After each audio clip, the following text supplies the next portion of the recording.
wassalamu ala rasulillah amma ba'du. Hadirin jamaah yang dimuliakan Allah, insyaallah mulai pekan ini dan seterusnya setelah kita libur lebaran beberapa waktu lamanya, kita akan masuk seri fikih kehidupan jilid 4, yaitu tentang zakat. Setelah pada tahun lalu kita sudah banyak membahas tentang fikih sholat dengan berbagai macam lika-likunya, dengan berbagai macam jenisnya, hukum dan sebagainya. Nah, kita akan fokus mulai semester baru ini ya dengan fikih zakat. Fikih zakat ini kenapa kita dahulukan dari puasa? Karena walaupun ada banyak versi, tapi yang sering kali disebutkan di dalam Al-Quran setelah aqimus sholat itu wa'atuz zakat. Jadi setelah sholat zakat. Walaupun nanti dalam hadis Nabi ada juga rukun Islam itu urutannya setelah sholat, puasa, terus zakat. Tapi kadang-kadang ada juga sholat, zakat, puasa, haji, baru terakhir baru puasa gitu ya. Jadi urut-urutan itu kadang-kadang tidak baku juga. Maka saya mengambil salah satu di antara sekian banyak pilihan. Setelah kita bicara sholat, kita bicara zakat. Lagian kalau sekarang kita bicara puasa, udah lewat juga ya, udah lewat kemarin. Jadi momennya sudah kurang tepat. Nah, sedangkan zakat ini memang tentunya bukan zakat sedekah fitr saja, bukan zakat fitri saja. Zakat itu kewajibannya berlangsung terus sepanjang tahun. Jamaah yang dimuliakan Allah, di dalam daftar isi dari buku fikih zakat jilid 4 ini, saya membuat buku ini menjadi 4 bagian. Jadi yang bagian pertama itu pengertian dasar zakat. Di sana ada pengertian, kewajiban, hikmah, syarat pemberi zakat, kriteria yang harta yang wajib dizakati, ya, kekeliruan dalam zakat dan sebagainya. Itu bagian pertama. Nah, bagian kedua kita bicara detail masing-masing jenis zakat, khususnya zakat yang disepakati oleh para ulama, seperti zakat pertanian, zakat hewan, zakat emas, perak, barang perdagangan, rikas dan seterusnya. Nah, di bagian yang ketiga kita bicara zakat modern, karena hari ini banyak sekali berkembang ijtihad baru, zakat-zakat yang baru, baik yang mendukung ataupun yang tidak mendukung, pro dan kontranya, seperti zakat profesi dan sebagainya. Nah, di bagian yang keempat kita akan membahas tentang asnaf yang 8 itu yang disebutkan dalam Al-Quran. Ada 8 orang yang mustahik zakat, di antaranya fakir, miskin, amil dan seterusnya. Ada 8, itu dibahas satu persatu. Tentu 4 bagian ini nggak bisa dibahas hanya dalam 4 kali pertemuan, karena masing-masing bagian itu terdiri dari sekian banyak bab. Satu bab saja kalau kita mau bahas kadang-kadang tidak cukup waktunya yang cuma sampai jam 1 ini. Jadi insya Allah ke depan kita akan mulai bahas tentang zakat, dan hari ini kita akan mulai dari yang awal tentang pengertian zakat dari segi bahasa dan dari segi istilah. Jamaah sekalian, zakat itu bahasa Arab, dan kata zakat ya, itu punya banyak makna dalam bahasa Arab. Dia bisa bermakna ziyadah, artinya tambah, atau bisa nama, artinya tumbuh, atau bisa bermakna barokah, keberkahan. Ini secara bahasa Arab kata zakat. Di Al-Quran sendiri kadang-kadang kita menemukan kata zakat yang secara bahasa punya makna berbeda dengan zakat yang kita kenal sekarang sebagai mengeluarkan sebagian harta ya. Misalnya di dalam Al-Quran ada kata zakat itu artinya suci.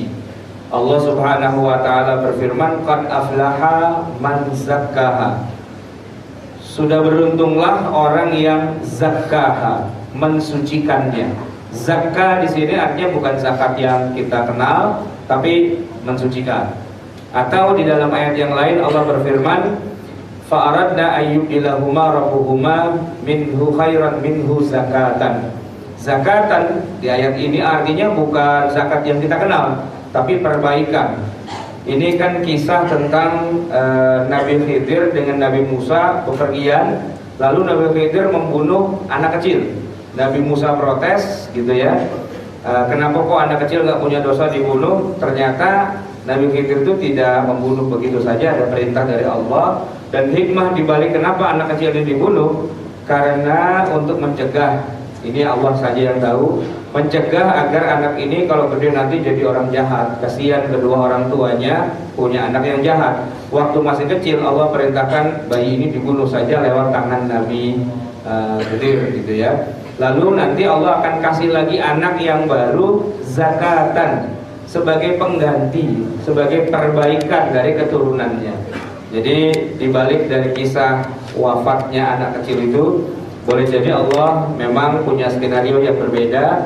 Akan dikasih lagi adik baru, anak baru, ya kan, yang akan menjadi perbaikan dari generasi berikutnya. Nah, kata zakatan di sini artinya bukan zakat yang kita kenal, tapi artinya perbaikan. Ini masih dari segi bahasa di dalam Al-Quran. Ada juga Allah Subhanahu Wa Taala berfirman, "Fala tuzakku anfusakum." Janganlah kamu memuji diri kalian. Jadi zakat itu juga secara bahasa di dalam Al-Quran kadang-kadang digunakan untuk makna yang lain, dalam hal ini adalah pujian. Tapi jamaah yang dimuliakan Allah, ketika kita bicara fikih zakat, ya, tentang ilmu tentang zakat, tentunya kita keluar dari pengertian secara bahasa. Kita masuk kepada pengertian-pengertian yang ditetapkan oleh para ulama dari 4 mazhab. Kalau kita lihat dalam mazhab Hanafi, zakat itu adalah tamliku juz'i malin makhsusin. Ingat Pak, tamlik, kepemilikan ya. Jadi orang bayar zakat itu memindahkan kepemilikan. Tadinya harta itu punya dia, maka diserahkan kepada orang yang berhak, mustahik, entah itu fakir, entah itu miskin dan yang lain-lain, diberikan. Jadi bukan dipinjamkan, bukan di apa, tapi diberikan. Bukan hanya sekedar kamu boleh loh manfaatkan, katakanlah kita punya pabrik, kita punya alat, kita punya apa dan sebagainya. Kalian tidak diberi tapi dipinjamkan untuk bisa meningkatkan ekonomi misalnya begitu ya. Itu tidak. Dalam hal ini mazhab Hanafi tegas bahwa zakat itu tamliku juz'i malin makhsus, memberikan hak kepemilikan dari sebagian harta kita ya, dengan kriteria tertentu kepada orang tertentu, tidak bisa sembarangan, yang telah ditetapkan oleh yang membuat syariah yaitu Allah, dengan mengharapkan keridhoannya. Jadi tidak semua jenis harta wajib dizakati, tidak semua orang berhak untuk menerima harta zakat, ketentuannya ada. Dan yang lebih penting adalah zakat itu pindah harta, pindah kepemilikan dari pemberi kepada penerima. Di dalam mazhab Maliki, ikhraju juz'in makhsus min malin balagha nisaban. Nah, ini penting lagi Pak, mengeluarkan sebagian dari harta kita yang sudah memenuhi nisab. Kalau belum memenuhi nisab, belum wajib zakat.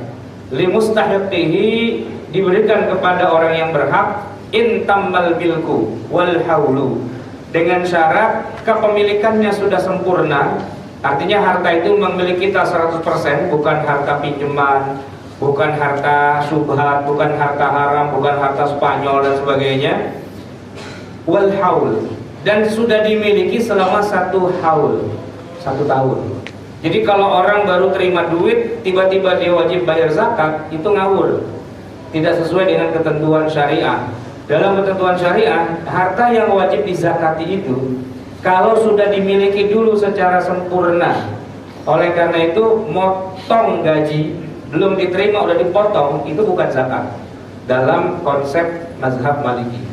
Kenapa? Harta yang sudah kita miliki, sempurna kita memilikinya, bahkan sudah dimiliki selama 1 tahun hijriah ya, qamariyah, baru kena zakat. Tidak istilahnya payroll, tidak dipotong begitu saja. Ghairu ma'dinin wa harsin, di luar dari harta yang sifatnya ma'din, barang tambang atau hars, sawah. Kalau hasil panen memang langsung dipotong. Kalau nemu barang barang tambang begitu ya, nah itu memang langsung dipotong. Tapi di luar dari 2 itu, semua zakat itu harus dimiliki dulu secara sempurna, dan baru kemudian dimiliki lagi selama 1 tahun gitu ya. Nah, kalau memang itu masih melebihi nisab, barulah itu ada zakat. Ta'rif atau definisi dari mazhab Maliki ini cukup mengena dengan realitas kita zaman sekarang, di mana banyak kalangan orang yang sedikit-sedikit harta itu kena zakat, sedikit-sedikit kena zakat.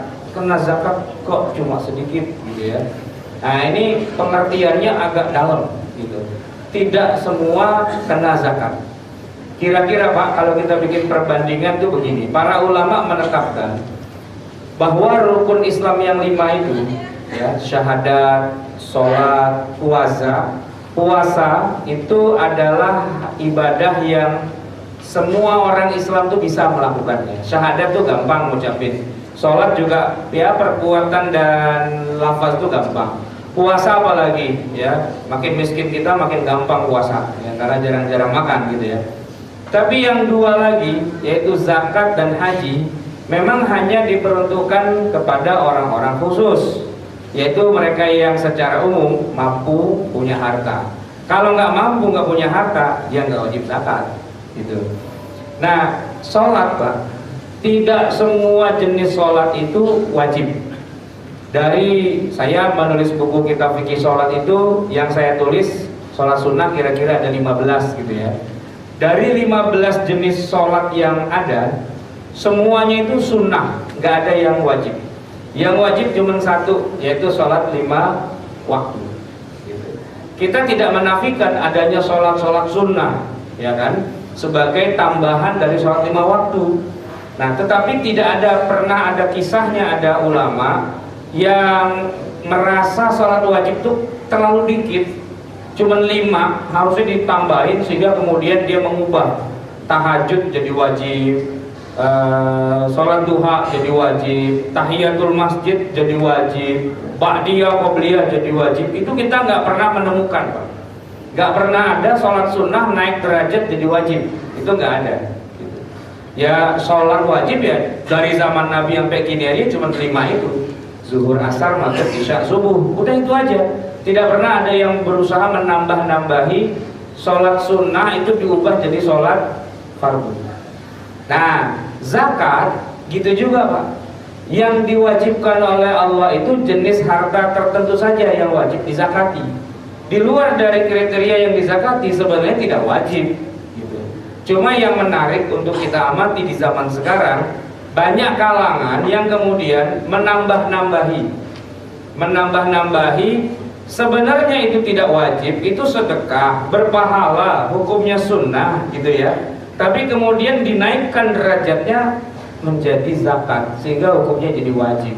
Nah ini yang banyak dikritisi di zaman sekarang.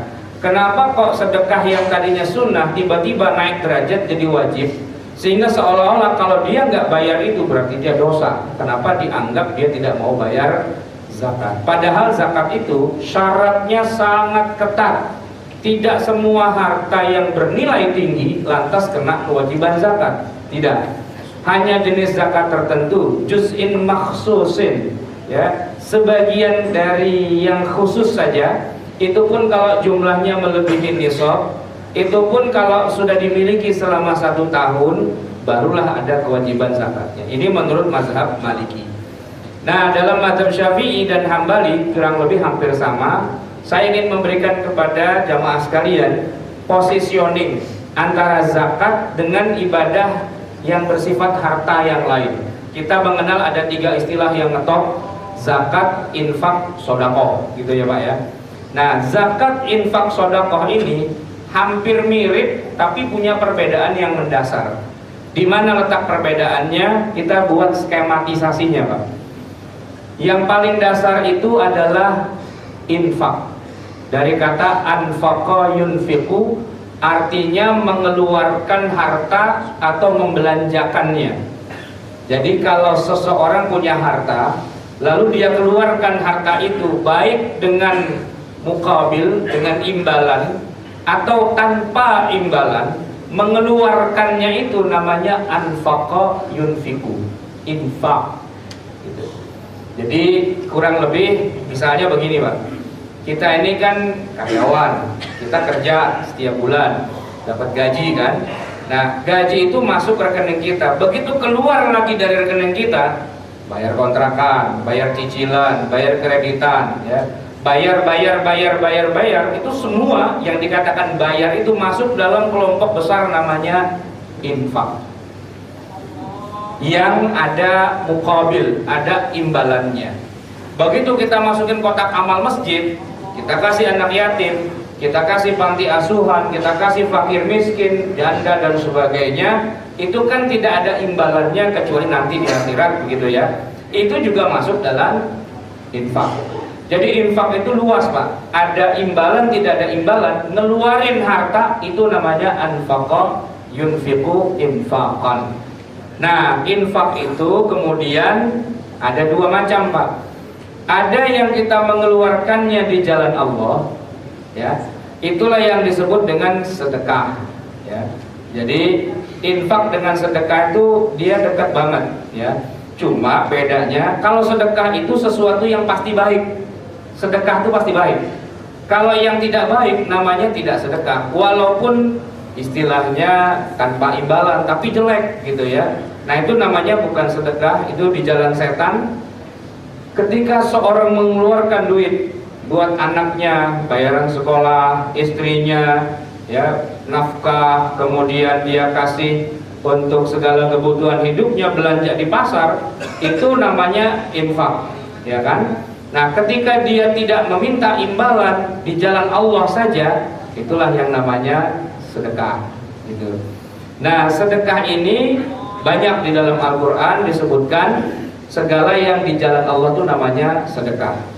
Kemudian sedekah itu ada yang hukumnya wajib, ada yang hukumnya sunnah. Nah, yang hukumnya wajib ada banyak. Salah satunya sedekah yang wajib itu adalah zakat. Tapi ingat, Pak, selain zakat, sedekah yang wajib itu ada lagi nazar.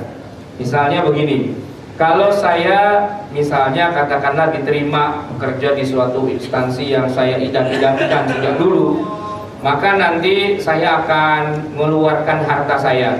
Saya mau kasih makan 40 fakir miskin yang tinggal di dekat rumah saya, ya, sehari 3 kali sampai kenyang, gitu Pak. Saya doanya begitu sama Allah. Ternyata apa yang saya minta kepada Allah itu dikabulkan.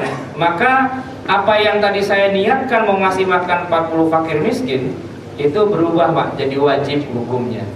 Kalau nggak ada janji kepada Allah ngasih makan fakir miskin berpahala, nggak ngasih nggak apa-apa. Tapi kalau kita ngasih, ya, dapat pahala. Tapi kalau kita janji sebelumnya sama Allah, seandainya engkau ya Allah berikan apa yang aku minta, akan aku berikan kepada fakir miskin, itu namanya nazar. Itu wajib hukumnya, bukan sunnah. Nah, kemudian ada lagi yang ketiga namanya kafarah. Kafarah itu gini, Pak. Kita melakukan pelanggaran, contohnya bulan Ramadan siang hari, nggak nahan mau berhubungan sama istri. Itu, Pak, kalau dilakukannya siang hari bulan Ramadan, lagi puasa, terus istrinya dihajar juga, itu bukan cuma puasanya yang batal, tapi ada dendanya, namanya kafarah. Kafarah itu apa? Pertama, membebaskan budak.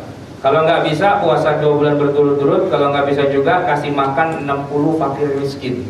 Gara-gara kita ngembat istri kita siang hari bulan Ramadan, itu kena kewajiban ngasih makan 60 fakir miskin. Nah, itu namanya kafarah. Hukumnya wajib, sedekah, tapi dia bukan zakat. Kenapa? Kalau zakat, Pak, dia bukan cuma sekedar wajib, tapi masih ada satu derajat lagi dia punya status, yaitu dia masuk dalam rukun Islam. Masuk dalam rukun Islam. Nazar nggak masuk dalam rukun Islam, kafarah juga nggak masuk, tapi zakat itu masuk. Nah, jamaah sekalian, kalau kita bicara sedekah yang sunnah itu banyak. Ngasih makan anak yatim itu sedekah sunnah. Ngasih kotak amal masjid itu sunnah. Ini kalau nggak salah ini kotak amalnya kayak gini ya. Ada bolongannya, tadi saya lihat tuh. Nah kan, ada bolongannya. Ini, Pak, kalau kita masukin duit ke sini, ya, berpahala. Tapi seandainya ini kotak amal kita cuekin aja, belagak pilon gitu ya, nggak kenal gitu, kayak nggak tahu, paling cuma dilirik doang sama pengurus. Kata pengurus dalam hati, ini orang pelit amal, kagak dilirik tuh kotak amal gitu ya. Dosa nggak, Pak? Enggak. Kenapa? Karena kotak amal ini kalau kita masukin duit ke dalamnya, hukumnya sunnah saja, tidak wajib. Ya, buat masjid itu tidak wajib, wakaf itu tidak wajib, beasiswa anak-anak gitu ya, untuk dakwah, untuk kurban, akikah itu tidak ada satupun yang wajib. Yang wajib itu zakat, nazar, kafaroh. Sama satu lagi sih, cuman ini bukan masalah pahala ya, menghindari dosa. Apa Pak? Ngeluarin duit yang wajib hukumnya di luar dari zakat, nazar dan kafaroh apa? Bayar utang. Itu wajib Pak, harus bayar itu. Cuman bukan masalah pahala Pak, ngindari dosa. Kalau sampai mati masih bawa utang, itu urusannya nggak bisa masuk ke dalam surga walaupun matinya mati syahid. Jamaah yang dimuliakan Allah, jadi kira-kira seperti ini Pak, yang namanya zakat, infak dan sedekah, strukturnya adalah yang paling besar itu ya, yang jadi apa rootnya atau gutnya itu adalah infak. Dia meliputi segala sesuatu, apapun namanya. Kalau kita ngeluarin harta itu namanya infak. Nah kalau di jalan Allah namanya sedekah. Sedekah ada yang wajib, ada yang sunnah. Yang wajib masih banyak, salah satunya zakat. Di luar zakat masih ada yang lain. Maka jamaah sekalian yang dimuliakan Allah, kita ini sebagai muslim ya, ibadah secara harta kita itu punya banyak pilihan. Kita boleh pilih yang mana aja nih. Mau kasih anak yatim bisa, masjid bisa, ya, wakaf apa semua bisa. Gitu loh. Tidak hanya berhenti pada zakat. Ya, ada wakaf. Itu luar biasa dan sangat bagus untuk mengangkat ekonomi, derajat kesejahteraan umat Islam dan sebagainya. Bukan hanya zakat. Kalau kita bicara zakat itu hanya bagian kecil saja. Seperti kita bicara bulan, ternyata bulan itu cuma satelit dari bumi. Di mana bumi ini adalah bagian dari anggota tata surya matahari. Di mana kita punya 8 planet yang mengitari matahari. Dan ternyata matahari kita adalah bagian kecil dari gugusan galaksi Bima Sakti gitu ya. Nah, zakat itu adalah partikel terkecil sebenarnya dari ibadah yang sifatnya harta. Jangan sampai kita berpikir bahwa ibadah yang sifatnya harta cuma zakat. Enggak. Di luar itu masih banyak yang lain dan semuanya ini harus dikembangkan potensinya, tidak berhenti hanya pada zakat saja. Jamaah yang dimuliakan Allah, ini adalah perbedaan antara zakat dan sedekah. Saya akan langsungkan saja tentang kewajiban zakat, yaitu masa pensyariatannya. Jadi begini, sebenarnya yang diwajibkan zakat itu bukan hanya kita Pak, bukan hanya umat Islam. Umat terdahulu di zaman Nabi Ibrahim itu sudah ada kewajiban zakat. Ayatnya wa auhayna ilaihim fi'lal khairati wa iqamis salati wa ita'iz zakah. Ya, ini di zaman Nabi Ibrahim sudah ada zakat. Di zaman Nabi Ismail juga ada zakat ya. Wa kana ya'muru ahlahu bis-shalati waz-zakah. Itu ayatnya untuk Nabi Ismail. Kemudian di zaman Bani Israel, orang-orang Yahudi itu juga sudah ada zakat. Jangan dikira Yahudi itu tidak ada syariat zakat. Ada. Mereka ada kewajiban sholat dan juga ada kewajiban zakat. Termasuk juga di kalangan umat Kristiani, orang-orang Nasrani. Nabi Isa alaihissalam itu menyebutkan wa ausani bis-sholati waz-zakah. Saya diwasiatkan untuk mengerjakan sholat dan juga menunaikan zakat. Artinya zakat itu universal, bukan hanya milik umat Nabi Muhammad SAW saja, tapi seluruh Nabi dan Rasul itu membawa risalah. Setidak-tidaknya ada syahadat, ada sholat, dan ada zakat. Jadi zakat itulah ibadah yang universal. Adapun di masa Nabi kita Nabi Muhammad SAW, zakat itu disyariatkan pada 2 periode. Di Mekah sudah ada kewajiban zakat ketika Allah berfirman dalam surat Al-Mu'minun, walladzina hum lizzakati fa'ilun. Dan mereka yang mengerjakan zakat, gitu ya. Ini ciri-ciri orang yang beriman. Turunnya ayat ini masih di Mekah. Di Mekah sudah ada zakat tapi belum detail. Baru detail tentang bagaimana zakat itu ketika turun ayat di Madinah. Innamas shadaqatu lil fuqara wal masakin wal 'amilina 'alaiha wal mu'allafati qulubuhum, dan seterusnya. Itu surat At-Taubah ayat 60. Jadi nanti sempurnanya syariat zakat itu setelah Nabi ada di Madinah, sedangkan di Mekah itu masih berupa ya kewajiban yang sifatnya umum saja. Nah, dalil pensyariatan zakat itu ada banyak Pak ya. Dari Al-Qur'an itu ada aqimus shalah wa atuz zakah ya. Bahkan di dalam Al-Quran itu ada disebutkan 30 tempat ya. 8 ayat turun di Mekah, sisanya 22 turun di Madinah. Kemudian juga kadang-kadang di Al-Quran zakat ini disebut dengan istilah sedekah ya. kadang-kadang Pak, zakat itu disebut dengan sedekah di dalam Al-Quran. Kadang-kadang, ya. Kenapa? Karena memang zakat bagian dari sedekah. Kemudian kadang-kadang juga disebut dengan infak, ya, dan bahkan juga disebut dengan hak, ya, wa'atu haqqahu yauma hasadihi. Di dalam hadis Nabi, Rasulullah juga menyebutkan alimu anallaha qad iftarada alaihim sadaqah tu'khadhu min aghniyaihim faturaddu ala fuqaraihim. Banyaklah ayat-ayat dan hadis terkait dengan zakat, dan saya ingin mengajak jamaah sekalian bicara tentang hikmah. Kenapa kita bayar zakat, kenapa kita keluarkan sedekah? Itu apa hikmahnya? Ada banyak Pak, selain bicara tentang bahwa ini wajib gitu ya, kita bicara tentang apa sih manfaat buat kita sebagai orang yang mengeluarkan zakat. Yang pertama, harta yang kita ambil sebagian dari kekayaan kita itu, kita ngambilnya cuma sebagian Pak, kurang lebihnya cuma 1/40 atau 2,5%. Itu begitu kita keluarkan, dia punya fungsi ternyata untuk menjaga harta kita yang tersisa. Jadi Nabi pernah bersabda, hassinu amwalakum bizzakati. Hassinu, bentengi harta milik kalian tuh, jaga, bentengi. Bentengnya Pak, bukan dengan lemari besi, bukan dengan brankas, bukan dengan terali besi, bukan dengan kunci gembok dan sebagainya, bukan dengan melihara satpam 13 gitu ya, tapi dengan uang itu sendiri. Harta itu kita keluarkan 1/40-nya atau 2,5% kepada yang berhak, nanti Allah akan bentengi sisa hartanya. Jamaah sekalian, orang kalau punya duit banyak itu punya problem nambah. Kalau nggak punya duit, nyantai aja Pak, dia nggak akan merasa kehilangan atau ketakutan duitnya hilang. Kenapa? Karena duitnya juga nggak ada, apa yang mau dikhawatirkan. Begitu dia punya duit, nah mulai dia punya satu kebutuhan, gimana duitnya aman, gitu kan? Takut duitnya hilang. Apalagi kalau ngambilnya ya dari tempat yang terlarang, ya, dari harta Spanyol misalnya, separuh nyolong gitu. Biasanya itu harta kotor itu bawaannya pengen dicuci aja Pak. Ya, pengen dicuci di mana biar terlindungi, biar nggak bisa kelacak, biar nggak bisa diambil dan sebagainya. Nah sebenarnya harta yang bisa paling aman itu tentunya kalau hartanya suci, itu adalah dengan cara dizakatkan, dikeluarkan zakatnya, maka yang sisa kita punya itu akan terbentengi. Yang kedua, fungsi dari zakat atau sedekah itu, ini agak sedikit menarik nih Pak, menyembuhkan penyakit. Nabi bersabda, wadawu mardakum bis sadaqah. Sehatkanlah, sembuhkanlah orang sakit di antara kalian dengan sedekah. Ini kalau melihat sebab akibat secara langsung nggak ada hubungannya Pak, karena penyakit itu harusnya diobati dengan obat yang sesuai dengan penyakitnya. Apa urusannya kita sedekah, gitu ya Pak?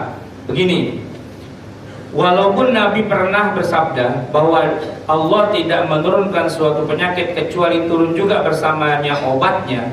Jadi tidak ada penyakit yang tidak ada obatnya Pak sebenarnya, kecuali 2 penyakit, tua dan mati gitu ya. Selebihnya semua penyakit itu Allah turunkan obatnya. Tapi masalahnya begini, kita lebih sering ketemu penyakitnya, tapi jarang-jarang ketemu obatnya. Obatnya bukan nggak ada, cuman kita nggak ketemu ya. Kalau ditanya kuncinya ada nggak? Ada sih. Terus itu dia, saya nggak cari temunya, ya nggak ketemu cari. Ya mungkin naruhnya ke rapian. Saking rapinya naruhnya, kita aja sampai bingung ngambilnya di mana. Itu bukan kunci hilang Pak, kuncinya ada, cuman nggak ketemu, gitu ya. Nah penyakit gitu juga. Kita lebih sering ketemu penyakitnya, tapi jarang-jarang ketemu obatnya. Bukan obatnya tidak ada. Nah, gimana caranya biar kita bisa ketemu obat, ya, ketemu penyembuhnya itu? Salah satunya dengan kita memberi kepada orang-orang miskin itu harta sedekah. Jadi kalau kita sedekahin harta kita, obat yang tadinya pada ngumpat itu nongol dengan sendirinya. Ya, sehingga secara sunnatullah orang yang sakit itu dengan mudah bisa disembuhkan. Nah ini proyek yang selalu saya dan keluarga lakukan adalah kalau ada di antara keluarga kita yang lagi kurang enak badan, lagi sakit ketimpa musibah di rumah sakit, di opnam, operasi apa segala macam, itu bagus juga Pak kalau kita budayakan memperbanyak sedekah. Karena dengan itu kemudian kita jadi seolah-olah mengatakan kepada Allah, ya Allah, saya sudah ikhtiar nih, saya sudah usaha. Dengan saya usaha, tolong deh sembuhkan ini. Ya, jadi orang sakit Pak, jangan cuma didoain semoga sembuh, ya, tapi juga kalau bisa dia bersedekah. Ya, biar kemudian penyakitnya Allah hilangkan, obatnya jadi ketemu. Yang ketiga, ini penting juga. Kita keluarin harta itu Pak, tujuannya boleh saja untuk memperbanyak harta kita. Jadi kalau kita punya tabungan dari dulu kagak nambah-nambah gitu ya, pengen nambah tapi nggak bisa. Kenapa? Gali lubang tutup lubang. Dari dulu tuh tabungan cuma 50.000 aja gak nambah-nambah gitu. Ini gimana caranya biar tabungan bisa nambah? Rupanya yang menarik adalah dengan cara kita sedekahkan. Dan dalam ayat Al-Quran itu disebutkan perumpamaan orang yang menafkahkan hartanya di jalan Allah, yang sedekah itu ya, diumpamakan seperti sebutir benih yang menumbuhkan 7 bulir, di mana tiap-tiap bulir itu ada 100 lagi biji yang baru muncul. Jadi 7 kali 100 menjadi 700, dilipat gandakan. Banyak orang menafsirkan ayat ini Pak, seolah-olah ini iming-iming pahala. Padahal bukan. Ini bukan iming-iming pahala. Ini iming-iming harta yang real yang kita punya. Kita punya harta sedikit banget, cuma 50.000. Kita keluarin 10.000. 10.000 itu kita sedekahkan ikhlas karena Allah, ya kan? Itu nanti Pak, yang 10.000 itulah yang nantinya akan berkembang. Min haitsu la yahtasib, dari arah yang kita nggak duga-duga. Yang 40.000 itu begitu kita pakai makan habis selesai. Tapi yang 10.000 itu Allah ganti dengan 7 kali lipat, dengan 100 kali lipat, bisa menjadi 700 kali lipat. Itu yang jarang orang perhitungkan. Nah, oleh karena itu jangan pelit-pelit Pak, yang namanya ngeluarin harta. Keluarkan, walaupun bukan zakat. Nggak usah nunggu ini kena nisab apa enggak ya, ini kena haul apa enggak ya. Pokoknya kalau kita punya harta, sebaiknya kita keluarkan. Walaupun namanya bukan zakat, namanya sedekah, namanya infak, namanya fisabilillah dan sebagainya, itu akan memperbanyak harta kita.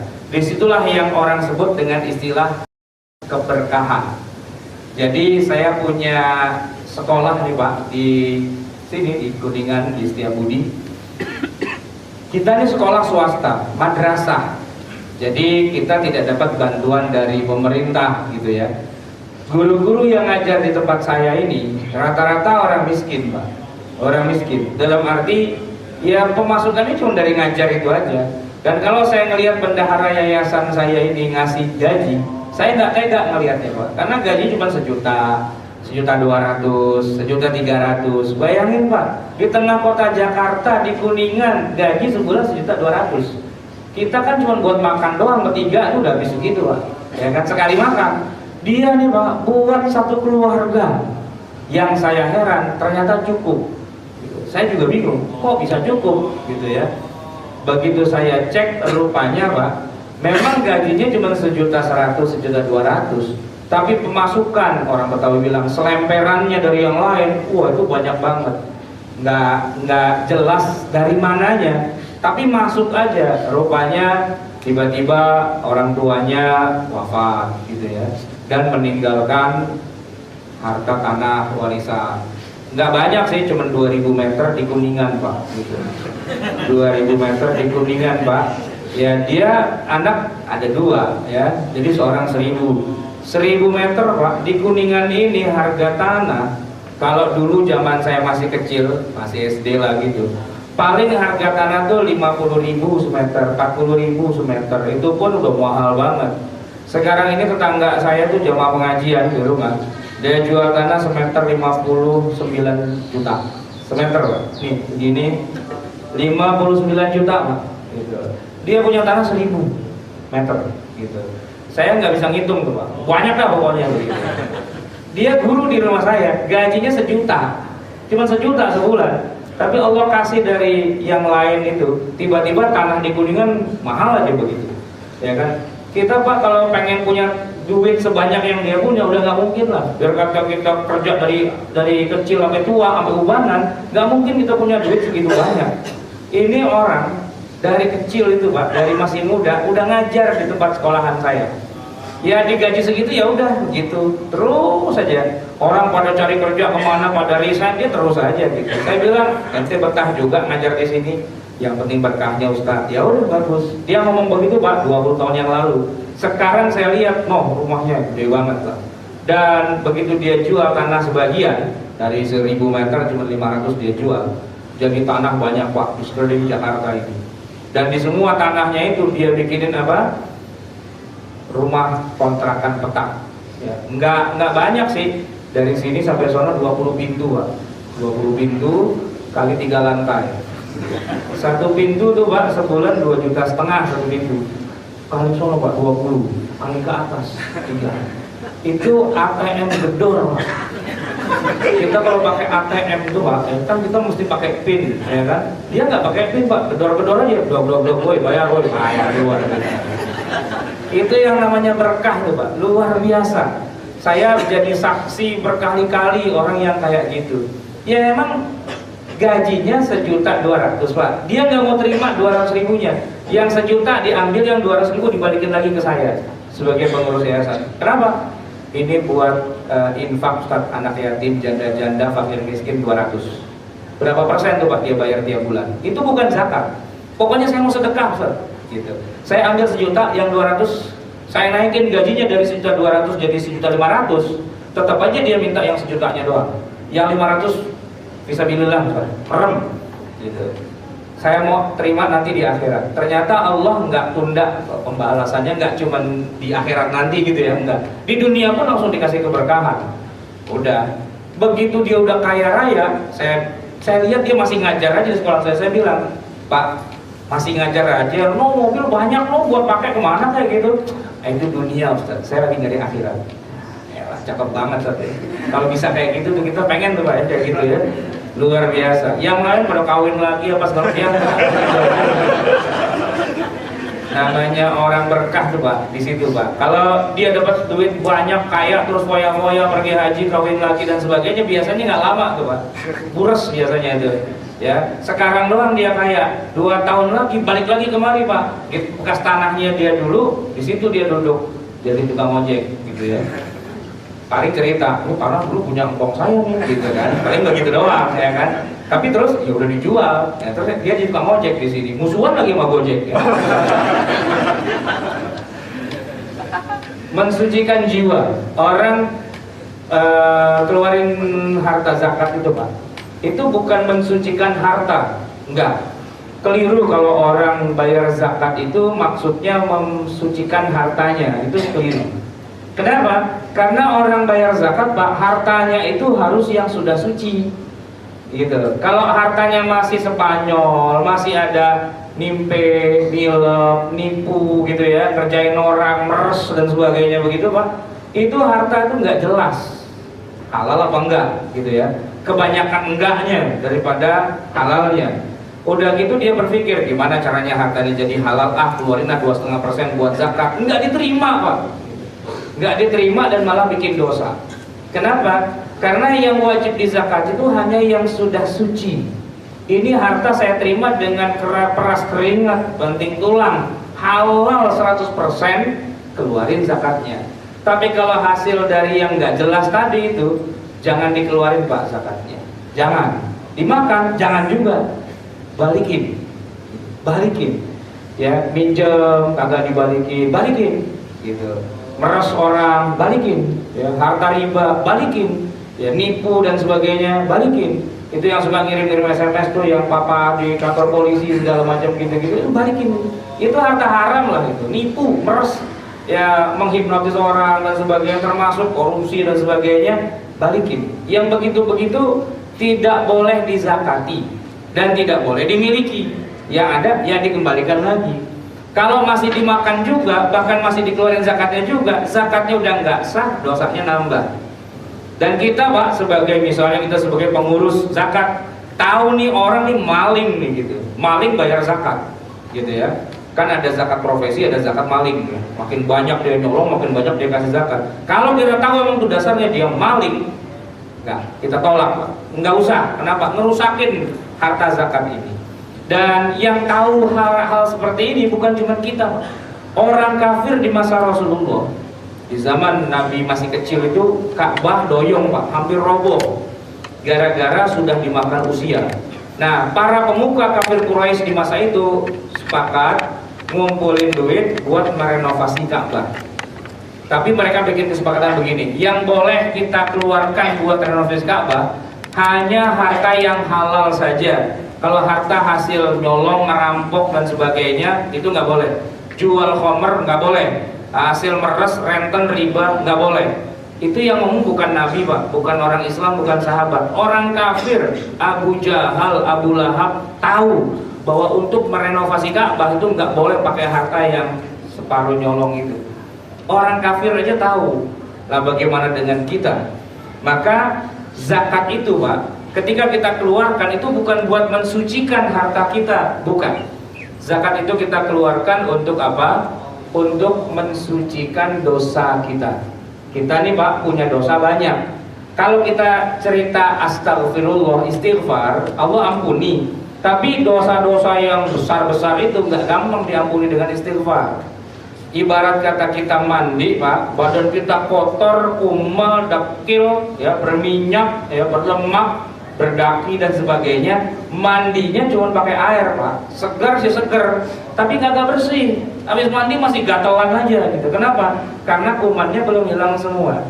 Kalau mandi mau yang bersih itu Pak pakai sabun gitu.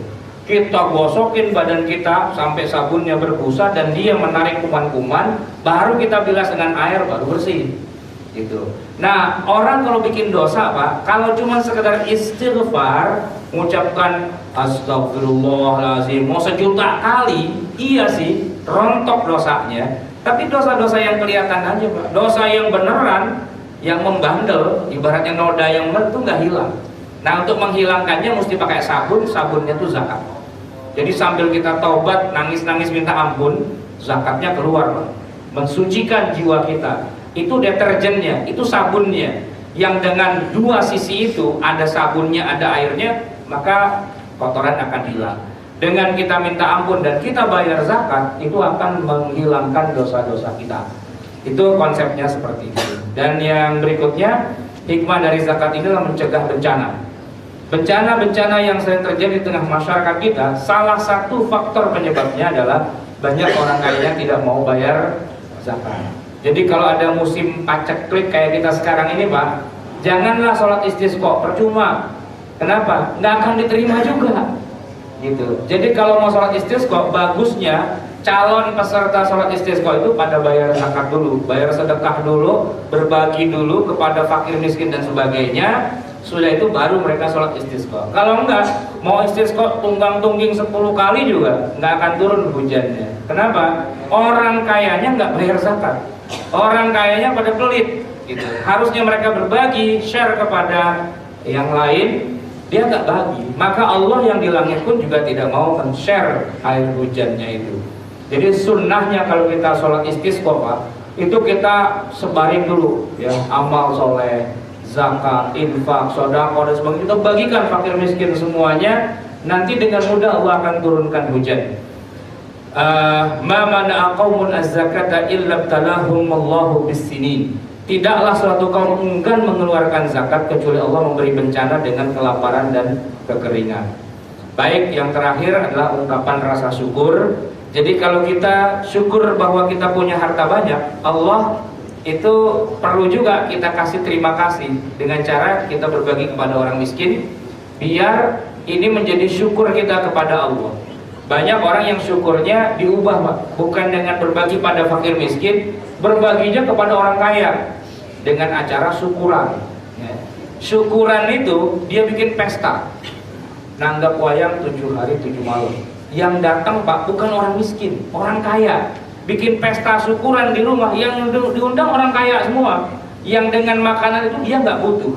Jadi to'am, makanan yang paling jelek itulah makanan di pesta, kata Nabi. Yang diundang tidak butuh makanan, yang butuh makanan tidak diundang. Nah, itu syarrut to'ami to'amul walimah. Ya, makanan yang paling buruk itu adalah makanan pesta katanya.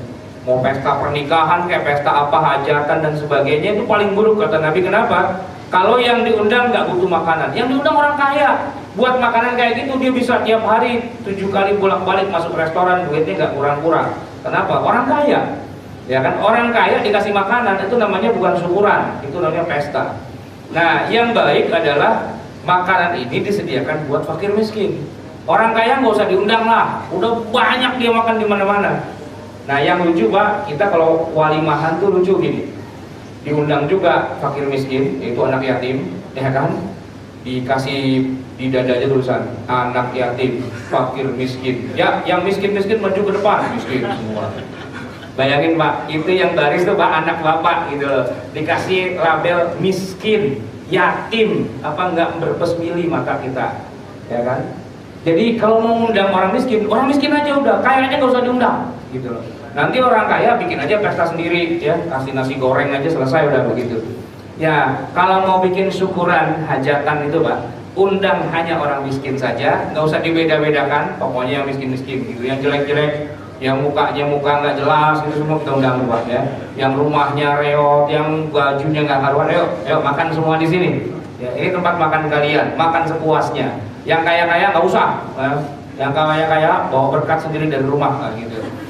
Itu yang namanya tasyakur itu Pak, begitu. Ya, bersyukur kepada Allah, berbagi kepada orang miskin, bukan berbagi kepada orang kaya. Kalau berbagi pada orang kaya namanya pesta makan-makan. Nah, gitu. Ayo dong makan-makannya kapan nih, kan ulang tahun. Nah, itu pesta-pesta Pak, gitu. Kalau Bapak ulang tahun mau bersyukur pada Allah, walaupun ini tidak ada contoh dari Nabi, namanya kita bersyukur, nggak harus ulang tahun, kapan saja. Ayo keluarga kanan kiri, tetangga dan sebagainya, kumpul ya nanti malam di rumah. Ada apa? Saya potong kambing. Wah, makan kambing semua. Pulang kita kasih sejuta. Oh, seneng Pak. Ya, yang miskin, yang kaya nggak usah, gitu ya. Yang miskin aja. Itu dengan cara itu kita rahim kepada fakir miskin itu Pak. Itulah bentuk yang namanya syukur kita kepada Allah. Dan itulah yang membuat harta kita makin banyak, makin besar, makin bertambah, nggak berhenti. Datang dari sisi yang kita nggak pernah duga-duga. Jamaah sekalian, sudah jam 1 lewat, keenakan ya. Itulah yang bisa saya sampaikan, semoga bermanfaat. Dan Allah wa iyyakum ajma'in wa lakum minkum. Assalamualaikum warahmatullahi wabarakatuh.